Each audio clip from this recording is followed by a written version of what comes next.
എല്ലാവർക്കും നമസ്കാരം. എൻ്റെ പേര് നയന. ഞാൻ മോഹൻലാൽ സാറിൻ്റെ ഇപ്പോൾ റിലീസാവാൻ പോകുന്ന വിസ്മയം എന്ന് പറയുന്ന ഫിലിമിൽ ഒരു പാട്ട് പാടിയിട്ടുണ്ട്. മഹേഷ് ശങ്കർ ഗാരുവാണ് ഇതിൻ്റെ സംഗീത സംവിധാനം നിർവഹിച്ചിട്ടുള്ളത്. ഞാൻ ഹൈദരാബാദിലാണ് ഇന്ന് റെക്കോർഡിങ് ചെയ്തത്. വളരെ കംഫർട്ടബിൾ ആയിരുന്നു അദ്ദേഹത്തിൻ്റെ കൂടെ വർക്ക് ചെയ്യാനായിട്ട്. ഒരുപാട് എൻജോയ് ചെയ്താണ് ഈ പാട്ട് പാടിയത്. ഒരു എന്താ പറയുക, ഒരു ജിങ്കാലാല ടൈപ്പ് സോങ് ആണ്. അത്ര ഭയങ്കര കോംപ്ലിക്കേറ്റഡ് ആയിട്ടുള്ളതൊന്നുമല്ല, സിമ്പിളായിട്ടുള്ള നല്ല എല്ലാവർക്കും എൻജോയ് ചെയ്യാൻ പറ്റുന്ന ഒരു ടൈപ്പ് ഓഫ് സോങ് ആണ്.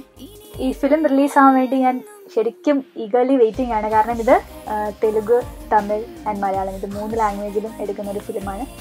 അപ്പോൾ എൻ്റെ വോയിസ് കേൾക്കാനും ഞാൻ ഒരുപാട് എക്സൈറ്റഡ് ആയിട്ട് നിൽക്കുവാണ്. So all the best for the entire team.